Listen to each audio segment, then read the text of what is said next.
യേശുവിൽ ഏറ്റവും പ്രിയപ്പെട്ടവരെ, അനുഗ്രഹിക്കപ്പെട്ട നല്ലൊരു ദിവസം ദൈവം നമുക്കായി ഒരുക്കി തന്നതിനെ ഓർത്ത് നമുക്ക് ദൈവത്തോട് നന്ദി പറയാം. ഇത് ദൈവാനുഗ്രഹമുള്ള ഒരു സമയവും ദിവസവും ഒക്കെയായി മാറട്ടെ. ഇന്ന് കേൾക്കുന്ന വചനങ്ങളൊക്കെ നിങ്ങളുടെ ജീവിതത്തിൻ്റെ അവസ്ഥകൾക്ക് മാറ്റം വരുത്താൻ പരിശുദ്ധാത്മാവ് ഒരുക്കുന്ന ഒന്നാകട്ടെ. വളരെ നന്ദി നിറഞ്ഞ ഹൃദയത്തോടെ ഈ ദിവസം ഈ വചനം കേൾക്കുന്ന എല്ലാ പ്രിയപ്പെട്ടവരെയും, എല്ലാ കുടുംബങ്ങളെയും, നിങ്ങളുടെ പ്രാർത്ഥന ആവശ്യങ്ങളെയും ചേർത്ത് വെച്ച് പ്രാർത്ഥിക്കട്ടെ. ഈ ദിവസം നിങ്ങൾക്ക് അനുഗ്രഹമാകട്ടെ. ഇന്നത്തെ ദിവസം നിങ്ങൾ ചെയ്യുന്ന കാര്യങ്ങളും ദൈവിക സംരക്ഷണത്തിലായി തീരട്ടെ എന്ന് പ്രാർത്ഥിക്കുകയാണ്. നിങ്ങളുമായി ബന്ധപ്പെട്ട് നിൽക്കുന്ന ഓരോ കാര്യങ്ങളിലും പരിശുദ്ധാത്മാവിൻ്റെ ഇടപെടലുണ്ടാകട്ടെ.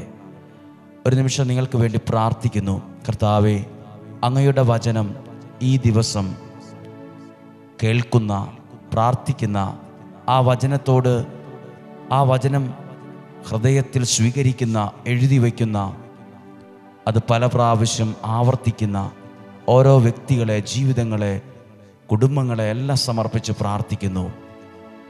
ഈ വചനം നിങ്ങളുടെ ജീവിതത്തിൻ്റെ അവസ്ഥകൾക്ക് മാറ്റം വരുത്താൻ കാരണമാകുന്ന ഒന്നായി തീരട്ടെ. വചനവാക്യം നമുക്ക് ശ്രദ്ധിക്കാം.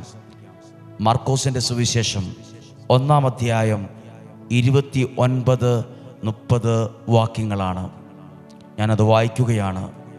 യേശു സിനഗോഗിൽ നിന്ന് ഇറങ്ങി യാക്കോബിനോടും യോഹന്നാനോടും കൂടെ ശിമയോൻ്റെയും അന്ത്രയോസിൻ്റെയും ഭവനത്തിലെത്തി. 30-ാമത്തെ വാക്യം. ശിമയോൻ്റെ അമ്മായിയമ്മ പനി പിടിച്ച് കിടപ്പിലായിരുന്നു. അവളുടെ കാര്യം അവർ അവനോട്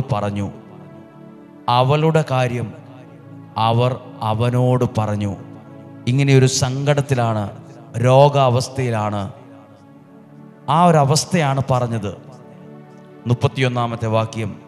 ആ അവസ്ഥ പറഞ്ഞപ്പോൾ അവൻ അടുത്തു ചെന്ന് അവളെ കൈക്ക് പിടിച്ച് എഴുന്നേൽപ്പിച്ചു. പനി അവളെ വിട്ടുമാറി. അവൾ അവരെ ശുശ്രൂഷിച്ചു. ഈ വാക്യങ്ങൾ വായിക്കുമ്പോൾ ശ്രദ്ധിച്ചാൽ അറിയാം, ആ വ്യക്തി അനുഭവിച്ചിരുന്ന അവസ്ഥയ്ക്ക് മാറ്റമുണ്ടായതായി. പനി പിടിച്ചു കിടപ്പിലായിരുന്നു, തീരെ വയ്യാത്തൊരു നിലയിലായിരുന്നു. അവളുടെ കാര്യം അവർ അവനോട് പറഞ്ഞു. പ്രിയപ്പെട്ടവരെ, ഈ വചനം കേൾക്കുന്ന ഓരോരുത്തരുടെയും പ്രാർത്ഥനകൾ ഞങ്ങൾ ദൈവത്തോട് പറയുന്നു. കർത്താവെ, വചനം കേട്ട് പ്രാർത്ഥിക്കുന്ന ഈ കുടുംബത്തിൻ്റെ വിഷമം ഇന്നതാണ്, ഈ വ്യക്തിയുടെ പ്രതിസന്ധി ഇന്നതാണ്, ഇവർ കടന്നു പോകുന്ന വഴികൾ ഇന്നതാണ്, ഇവരുടെ സാമ്പത്തിക പ്രശ്നമാണ് ഇവരെ ബുദ്ധിമുട്ടിക്കുന്നത്, ഇവരുടെ മക്കളെക്കുറിച്ചുള്ള ചിന്തകളാണ് ഇവരെ ബുദ്ധിമുട്ടിക്കുന്നത്.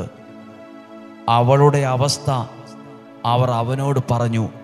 അപ്പോഴോ അവൻ അവളുടെ ആ അവസ്ഥയിൽ കിടന്ന ആരെക്കുറിച്ചാണോ പറഞ്ഞത്, ആ സാഹചര്യത്തിൽ, ആ അവസ്ഥയിൽ ദൈവം, യേശു അടുത്തു വന്നു.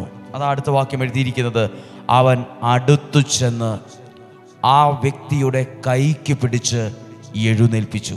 ഞാൻ വിശ്വസിക്കുകയാണ്, ഈ വചനങ്ങൾ അനേക ജീവിതങ്ങളെ ഓരോ ദിവസവും കൈക്ക് പിടിച്ചെഴുന്നേൽപ്പിക്കുന്നതാണ്.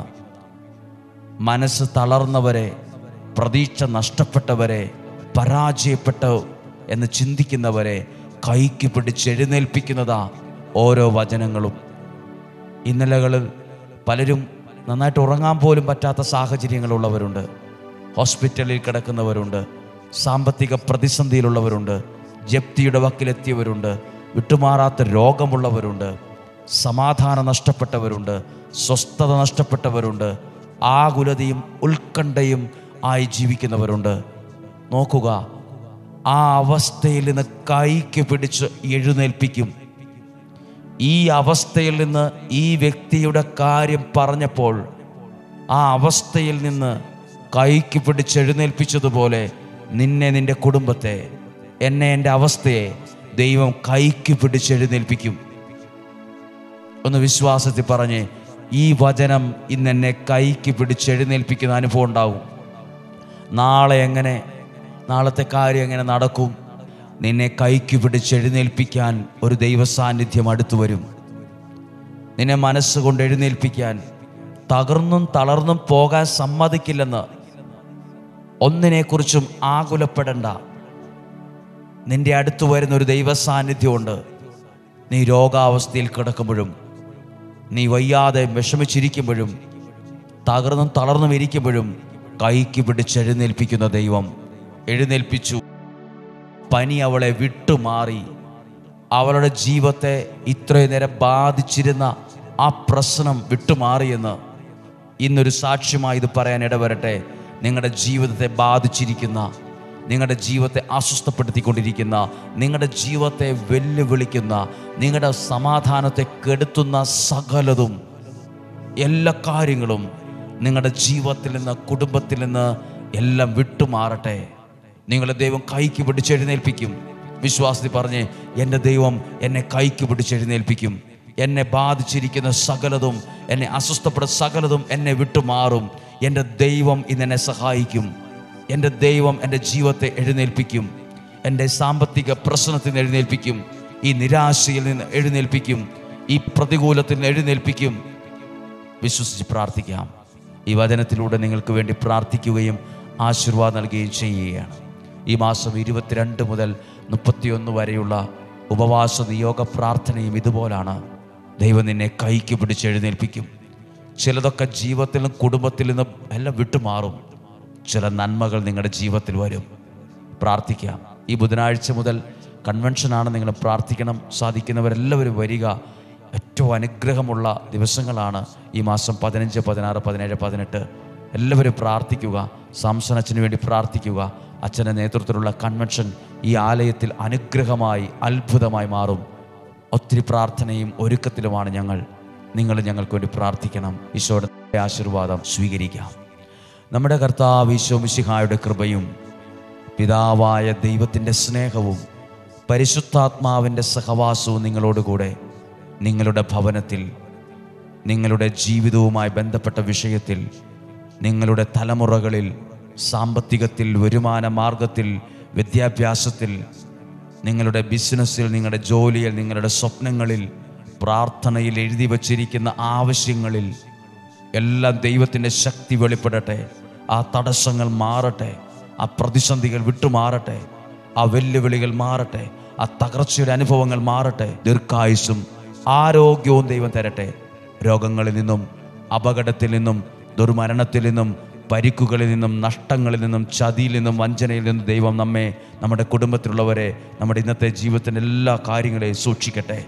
ചെയ്യുന്ന കാര്യങ്ങളിൽ വിജയവും നന്മയും ഉണ്ടാകട്ടെ. ഇന്ന് നമ്മുടെ ജീവിതത്തിൽ എല്ലാം നന്മയായിട്ടുള്ളത് സംഭവിക്കട്ടെ. അനുഗ്രഹമായിട്ടുള്ളത് സംഭവിക്കട്ടെ. ഇപ്പോഴും എപ്പോഴും എന്നേക്കും. ആമേൻ.